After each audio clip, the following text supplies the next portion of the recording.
স্বাধীনতা দিবসের অমৃত মহোৎসব উপলক্ষে ঊনকোটি জেলা দাবা অ্যাসোসিয়েশন ও ঊনকোটি জেলা প্রশাসনের যৌথ উদ্যোগে এবং ত্রিপুরা রাজ্য দাবা অ্যাসোসিয়েশনের পরিচালনায় কৈলাসহরে জেলার স্পোর্টস অফিস প্রাঙ্গণে বুধবার এক দিবসীয় ঊনকোটি জেলা ভিত্তিক দাবা প্রতিযোগিতা অনুষ্ঠিত হয়।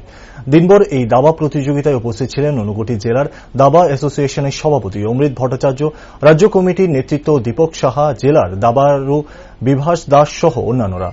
মূলত ঊনকোটি জেলা ভিত্তিক এই দাবা প্রতিযোগিতায় ঊনকোটি জেলা থেকে ছোট বড় মিলিয়ে প্রায় 150 জন প্রতিযোগী এই প্রতিযোগিতায় অংশগ্রহণ করেন। প্রতিযোগিতার শেষে ঊনকোটি জেলা দাবা অ্যাসোসিয়েশনের সভাপতি অমৃত ভট্টাচার্য সাংবাদিকদের মুখোমুখি হয়ে বলেন যে অনেকদিন পর কৈলাসহরে জেলা ভিত্তিক দাবা প্রতিযোগিতা অনুষ্ঠিত হচ্ছে এবং এই প্রথম জেলা ভিত্তিক দাবা প্রতিযোগিতায় এত বিপুল সংখ্যক প্রতিযোগী একসাথে অংশগ্রহণ করেছে।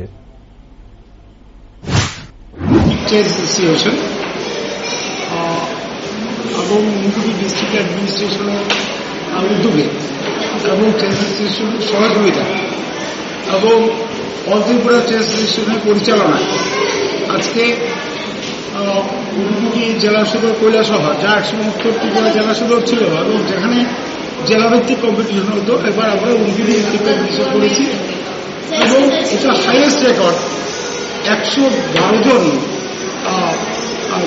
দাবা প্রেমী এই প্রতিযোগিতায় অংশগ্রহণ করেছে। শুধু উদয়পুর থেকে পৃথিবীর করে একটা ছেলে এসছে, আমাকে আগিয়েছে, যেটা আমার গর্ব। হ্যাঁ, তো যৌবন এগিয়ে আসুক, শিশুরা এগিয়ে আসুক, বাচ্চারা এগিয়ে আসুক। আজকে যখন আমরা ক্যাডেটে পরিচালনা করছি তখন মনে করছিলেন অজয় ভট্টাচার্য, যিনি একসময় কলেজের প্রিন্সিপাল ছিলেন, রবীন্দ্র দাস যিনি আজকে জগতে নেই, প্রভাত দাস যারা এখানে, এবং ধর্মনগরের বিখ্যাত দাবা পিসামশাই উমাপদ ভট্টাচার্য, তাদের প্রেরণাতেই কৈলাসহরে এবং উত্তর জেলায় দাবা একটা যুগের সূচনা হয়েছিল।